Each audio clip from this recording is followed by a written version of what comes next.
अस्सलामुअलैकुम वरहमतुल्लाहि वबरकातुहू। मुफ्ती साहब, फ़र्ज़ नमाज में इमाम के पीछे अल्हम्द और कोई सूरत पढ़नी चाहिए कि नहीं, दोस्त पूछ रहे हैं। एक भाई का सवाल है।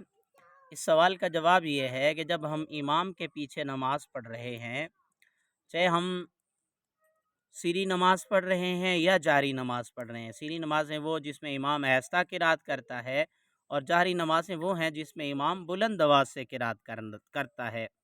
तो उन नमाज़ों के अंदर हम इमाम के पीछे ना ही सूरत फ़ातिहा पढ़ेंगे और ना ही कोई और सूरत पढ़ेंगे, बल्कि खामोशी के साथ इमाम की किरात को सुनेंगे। चाहे वो नमाज सिरी हो या जारी नमाज हो, इमाम के पीछे सूरत फ़ातिहा भी नहीं पढ़ेंगे और इसी तरह कोई और सूरत भी नहीं पढ़ेंगे, बल्कि हम खामोश रहेंगे। सुनन इब्न माजा के अंदर रिवायत मौजूद है हुजूर सल्लल्लाहु अलैहि वसल्लम की, बाबु इदा क़रा अल इमाम फंसितु। इमाम इब्न माजा ने यह बाब बांधा है। हज़रत जाबिर बिन अब्दुल्ला से रिवायत है कि रसूलुल्लाह सल्लल्लाहु अलैहि वसल्लम ने फरमाया, मन कान लहू इमामुन फ़क़िराअतुल इमामी लहू क़िराअतुन। जिसका इमाम हो तो इमाम की किरात मुक्तदी की किरात है।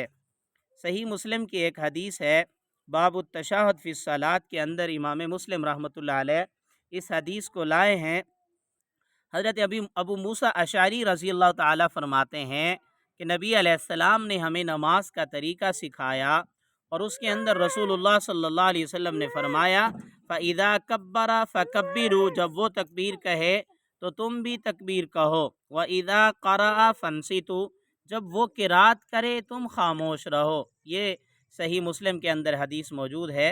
इन दो हदीसों से मालूम होता है कि जिस वक़्त इमाम किरात कर रहा हो, हम खामोशी से उसकी किरात सुनेंगे। मेरी दुआ है अल्लाह ताला से, अल्लाह ताला हमें इन तमाम मसाइल पर अमल करने की तौफ़ीक़ अता फ़रमाए।